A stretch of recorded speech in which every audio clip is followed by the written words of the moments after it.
Lawmakers hold property tax increases to 1% after a nearly $120 million infusion of one-time surplus funds. It's been a hard decision because we know there's other cuts coming. People really are feeling the pressure, anticipating the pressure. Plus, the Vermont House advances a tax credit package that includes long-sought exemptions for military pensions. And Burlington wrestles with a budget deficit and difficult financial decisions. All that and more ahead on Vermont This Week.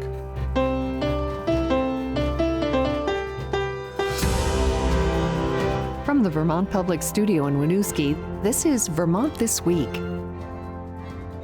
Made possible in part by the Lintelak Foundation and Milne Travel. Here's moderator Mitch Wertlieb. Thanks for joining us on Vermont This Week. I'm Mitch Wertlieb. It's Friday, May 9th. And joining us on the panel this week, Cutler from WCAX, Lola Duffort from Vermont Public, and Courtney Lamdin from 7 Days. Thank you all so much for being here. We've got a lot to talk about. And let's start with some good news that comes with a caveat, I think. Lawmakers are holding property tax increases to just about 1%, Lola Duffort. That's some good news. Where's this money coming from? How are they able to do this? Yeah, well, as you said, this is good news with a caveat. So the good news is some tax relief. The caveat is how they're doing that, which is using $118 million in one-time money to offset the need for increased property taxes. Education spending did go up this year, right? Even though schools made some pretty significant cuts. They had some pretty intense cost pressures, healthcare, which is something that we'll continue talking about. Mm-hmm. And so even though education spending went up, property taxes won't really this year. And that's because the state is going to spend $118 million in one-time money to offset the need to raise property taxes. That's good news this year, but it could be very bad news next year, right? Why is that? Because we will have a higher baseline of spending plus run-of-the-mill inflation in a best-case scenario. And we can't count on this one-time money. We can't count on surplus funds. That's the whole point of surplus funds. You didn't expect them.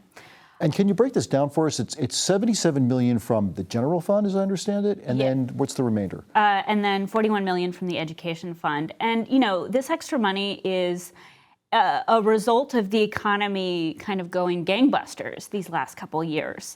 And as anyone who has been reading or paying attention to the news lately will know, we're expecting that to change, right?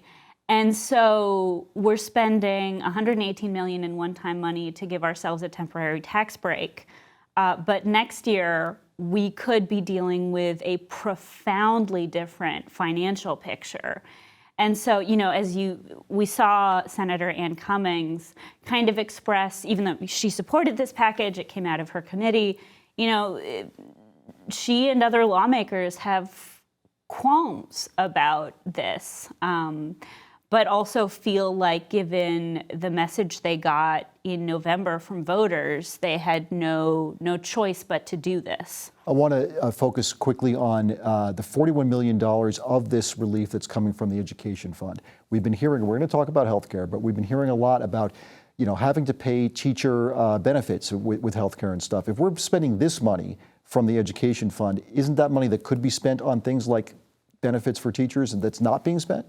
Well, so technically it is being spent on benefits for teachers, right? Because healthcare spending in schools is education spending, right? It's all coming out of the same pot. But what we are not dealing with in kind of education reform talks right now is how to actually lower the cost of healthcare, right? And so, this is helping offset the need for higher insurance premiums for teachers this year, but we don't really know how we're going to deal with that next year. Yeah, I mean, healthcare, I don't think it can be understated. We've talked about it many, many times in a row on the past few weeks here. Healthcare costs are continuing to skyrocket across the board for a confluence of reasons. at its core are demographics, using more frequent and more expensive care. Vermonters are healthy, which is a good thing, but just delivering healthcare services in a rural state, in a rural setting, having 14 full-service hospitals.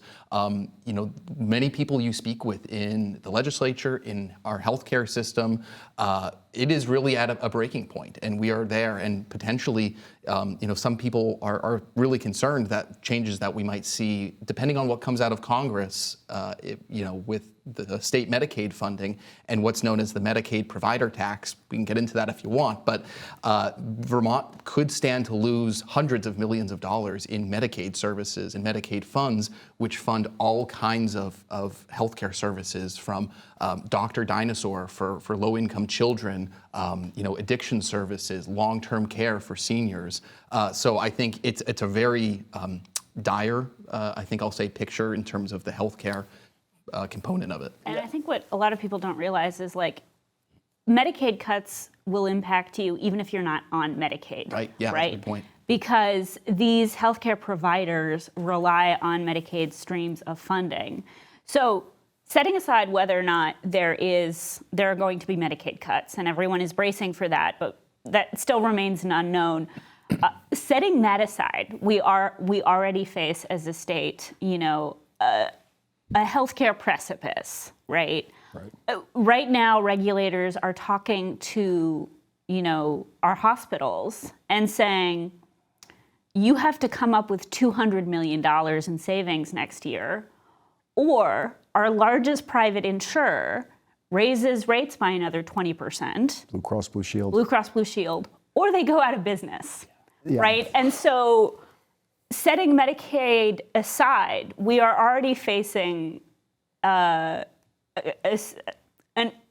several unthinkable scenarios. Okay, but and then you can throw in Medicaid cuts on top of that. But I've got a great idea, Lola. Here's a great way to get more money into the coffers for everybody. Let's tax second homes. Never been tried before, right? Never been even thought about, right?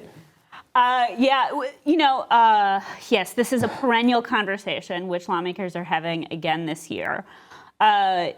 Which, technically we do already tax second homes. We just don't tax them as a separate category, right? So if you are a second homeowner, you pay non-homestead taxes. And the problem with that, according to some people, is that because you're in this kind of catch-all category, right? There are basically two types of property taxes for the purposes of education. You've got homestead taxes. That's what a resident pays on their primary homes. And then you've got the second category, which includes everything else. Farms, apartment buildings, second homes, deer camps, whatever. If you're not a primary home, you pay non-homestead taxes. And so, this frustrates people who think that there is more money to be got from the mansions in the hills, because right now, lawmakers are always loath to crank the non-homestead tax rate up too much, because when you do that, you're also taxing deer camps, farms, everything else. It's that thing about defining what a second home really is Right. that complicates the whole issue. Calvin, the Vermont House passed a tax credit package. This includes something that Governor Phil Scott had wanted for a long time, right? A long time is an understatement. It's interesting, the governor put forward, I think probably for the last, every budget that he's ever put forward, a full exemption of military pensions for military retirees. And every year it's run into opposition, has never really left committee, in part because of a philosophical debate about who do we provide tax benefits to: first responders, military, police officers, and others. And so this time, though, something really remarkable happened in the House of Representatives and in the Ways and Means Committee, where there was a true compromise, I think, that happened, and in some ways is a manifestation of the new balance of power that we're seeing, and the power that Governor Phil Scott, the influence that he has under the building, but still the Democratic majority setting the agenda, choosing which bills are taken up. So this is a tax package that it's about 14 million and some change is what it will cost state coffers. And basically, it provides a exemption of military pensions for people making up to $125,000. There's a tax credit for low-income veterans. There's also a expansion of the earned income tax credit, and the child tax credit as well. So there are policies in this tax package that both Democrats and Republicans like. So it's a really interesting lesson here in terms of bipartisanship, but also just sort of the dynamic of this new balance of power. The military pension bill had more sponsors this year than it ever had. So it's a really fascinating one. Would be interesting It's a really to. good example of elections have consequences. Yeah, Yes, exactly. The Yeah. supermajority being gone now for Democrats, you do wonder if it would have passed had things stayed the same. Right. Courtney Lamdin, I want to get to this really fascinating story you wrote about the troubles with Vermont's largest city, Burlington. Wrestling with a big budget deficit, some difficult decisions have to be made, and there's some news coming up with this as well today too. What kind of a deficit are we talking about? How bad are things in Burlington? Right. So they are very keen to avoid the word deficit. When they talk about their budget troubles, they like to call it a budget gap because they are looking into the future and saying we will not have enough revenue to cover our expenses versus looking at the current year budget and saying we're not going to end in the black. So when they talk about this year, we're looking at an $8 million hole. So that's pretty significant. I don't know off the top of my head what percentage it is of the city budget, but it's significant. Yeah. And now they're trying to find ways to make a more stable budget going forward. And I think they basically have two options: raise taxes or cut staff. And neither of those are things that are political winners, certainly. Also, in your article, you were talking about part of the problem was there was a miscalculation, not this year, but previous year. What happened there? Yeah, so last year there was a $14.2 million budget gap, but it didn't start out that high. It originally started out much lower, and then they realized there had been a clerical error that had forgotten to add in the cost of salaries and benefits, which, if anyone knows anything about budgeting for these, municipal entities and schools, most of your costs are in salaries and benefits, up to 80 to 85% in Burlington. So that skyrocketed the budget gap for last year up to $14.2 million. That was Mayor Emma Mulvaney-Stanik's first go at a budget. It happened, she learned about this very soon after she took office. And last year she did a number of things to close that, managed to avoid layoffs. That was a huge thing, especially for her as someone who was a former union organizer. That was her whole background before she got into elected office in Burlington. So some of this, though, was inherited stuff that came from before she became the mayor. Absolutely, yeah, and those same factors are affecting this year's budget gap. A large one of them is the use of one-time money to Just like Lola was talking about, yeah. artificially deflate, tax increases, other things such as like that. And in this case, Burlington is trying to figure out how it's going to continue paying for a number of positions that were funded with one-time money, mostly COVID relief money. And in Burlington, that money went toward positions that are, that they want. It's one of them is the Burlington Special Assistant to End Homelessness. Now that's a pretty lofty title, but that person is busier than ever, as we know, with the exploding numbers of unhoused folks in the area. Yeah, I mean, it's a fascinating learning lesson. I'm just thinking back to 2020 when the original CARES Act was passed. I believe Speaker Mitzi Johnson at the time, I had a conversation with her about what as a state are we going to do with this huge infusion of federal money. And both she and the governor and Tim Ash, who was the pro tem at the time, had said, one time, do not invest this into recurring programs, do not create new programs. Now, of course, that has happened in places in state government. We're seeing it play out in Burlington. It's just really, it's happened in schools, exactly. Yeah, so it's just fascinating to see that warning, those warning lights from 5 years ago. Here we are today. Yeah, I feel like the longer I do this, the more I think that any kind of one-time money is more of a curse than a blessing. Because you end up in these situations, you get used to services, you get used to spending. You make promises to staff, And you're plugging holes here, but then others open in other areas. And Courtney, before we let this go, there's also news you have today about some cuts, some layoffs. What's happening in Burlington? Right, so in just the last few days since I published this story, the mayor announced this morning that she would be putting forward 25 layoffs, 25 positions. Now, 7 of those positions are vacant, 18 of them are not, and about half of them are union jobs, which is not a great message for anyone to hear, especially her who Emma, who considers herself to be a labor mayor. So we don't know a lot of the specifics of who is in that list. We were told today that we wouldn't have the chance to ask questions until Monday when there's a press conference and a city council meeting.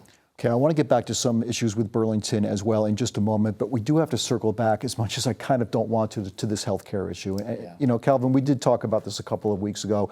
Lola was mentioning the problems with Blue Cross Blue Shield, but again, we're hearing now about facing this kind of going off a cliff because federal Medicaid funding is really much at risk. What would be the upshot of that here? Yeah, I mean, so this is looming over just about every conversation at the State House, and there's a lot we still don't know. Republicans in Congress there's a lot of political implications for Republicans in blue districts or purple district or swing districts. So we'll let DC play out whatever happens in DC, but there is essentially a loophole in tax policy that was discovered about 40 years ago in New Hampshire, of all places, which is a tax on providers that states implement. And having that tax allows states to draw down more Medicaid funds. So they're not, of course, growing their state Medicaid budget, but they're pulling in more federal money. 49 states have now used this, every state except for Alaska, and rural states especially lean very heavily on this. Mm-hmm. Republicans in Congress are thinking about getting rid of this loophole or this tax strategy, saying that this is states, leaning on the federal government and the largesse of cash. For Vermont, that could mean depending on the worst of it, that could be up to about $270-ish million that the state could stand to lose. And in terms of building a state budget, programs that are funded, I mean, I talked a little earlier about Dr. Dinosaur and addiction services and long-term care for seniors, but that would really dramatically reshape how state budget writers are approaching state spending. And the timeline, especially for some of these budgets as well. There is a provision in the budget, it's in conference committee right now, but there's a provision that would allow state lawmakers to potentially come back, or the emergency board to come back to put more money into whether it be state programs or things that are funded by Medicaid. But we don't have that much to fill those holes. So we'll see again what comes out of Congress. There's a lot of political implications that are happening on Capitol Hill. But for a state like Vermont, we are very reliant on federal cash. And I think that is really apparent this week at the State House. Lola Duffort, have you been hearing State House lawmakers talk about this issue, or are they afraid to talk about it? No, I mean, people are definitely talking openly about it. It's such a strange place to be in, right? We're going to probably adjourn at the end of May. We're going to pass the budget. And everyone is kind of trying to get their work done. But we also have this understanding that everything that we've done here this year is written in pencil, Mm-hmm. And I mean, the timing is going to be the beginning of our fiscal year is July 1st, right? So we're going to pass this budget. People are saying that we'll probably, if, the worst comes to pass or something very bad comes to pass, we'll probably be back in September or October. So we're going to have to reopen the budget after the start of the fiscal year and potentially make some extraordinarily painful cuts. But we don't know. We don't know how bad it could be. The whole thing could fall apart in DC, right? I mean, as you point, 49 states take advantage of this, particularly red states, right? So this is really politically difficult and thorny for a Republican Congress to do. So, it's everyone's just... I mean, we're seeing the same issues come up with things like FEMA, where the federal government is saying states rely too much on FEMA, so we're going to take FEMA away. But again, there's a ripple effect to all of this, and we're going to have to see how it plays out, because I think you're right, Lola, in that if there are enough states that are depending on this kind of Medicaid funding, and if it starts to affect everyone, that may not be a political winner for Republicans in Congress, but we just don't know. And that's the problem. And I guess maybe just the last point, just to kind of drive it home, like what this actually means for Vermonters, for consumers. I mean, we can talk about state Medicaid budgets, but when you have programs that aren't being funded, or people that can't get health insurance, because Blue Cross is in dire financial straits or programs fold and close, that means people might have to either pay out of pocket, and that ruins your personal finances, or you forego care and you don't get that condition checked up on, and then your health gets worse, and it really turns into this negative feedback loop for a lot of Vermonters. That's a spiral. Yeah, exactly. It so really it really will potentially have profound implications for Vermonters. And again, whether or not Medicaid cuts happen, like we are already seeing. Right. There was this, 7 Days did a really good story about kind of the state of play in the healthcare conversation, which I recommend that everyone reads. But there was this one detail, and there are a million details in these stories that are just shocking and terrible. But the chair of the House Healthcare Committee in the State House is already planning to herself go without health insurance next year, right? I think often people think that lawmakers are somehow immune from all this. Somehow immune, just like elites in Montpelier, but they are already themselves experiencing many of the worst case scenarios that everyday Vermonters are dealing with at home. Courtney, Lamdin, I want to circle back to Burlington for a moment. I was so saddened to hear about Nectar's longtime, well-known bar in downtown Burlington. Fish got its start there. Calvin knows that. They are at least temporarily closing. Who knows whether they think they can make a go of it eventually. But businesses downtown Burlington really hurting right now. Construction is a big problem with that. And what else are they saying about telling the mayor, Mulvaney Stanek, we need some help here? Yeah, absolutely.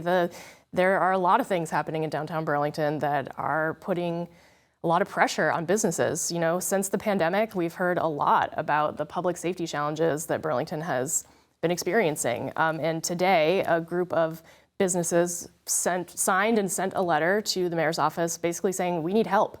And, they pointed out a number of things that they think she could look at, one of them being just to the large and small, on all scales, one of them being, please address some of the behavior in our parking garages. That's a priority because they need people to feel safe to come to work, people who park in those garages, and tourists to come in. I mean, there's already pressure on the city budget with with President Trump's attitude toward Canada, where Burlington is seriously concerned about the amount of revenue it could lose as tourists reconsider coming here.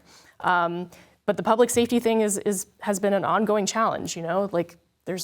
People are very concerned about it, and I think this construction project that you mentioned is kind of like insult to injury. Yeah. It's a project that started a year ago. It has closed portions of Main Street, which is literally the main street in Burlington, for months at a time, and will not be finished for another 2 years. 2 years. 2 years. And I think businesses are truly wondering if they can survive that. Yeah, that's a difficult one. And, to your point about a lot of Canadians not coming here, Lola, you were saying that, part of the money that we're getting from this surplus comes from the sales and the rooms and meals tax is doing so well. That money may not be coming as it was. Right. I mean, yes, we have a surplus this year because the economy is doing really well. That includes sales taxes, that includes meals and rooms in Vermont. That's heavily reliant on tourism.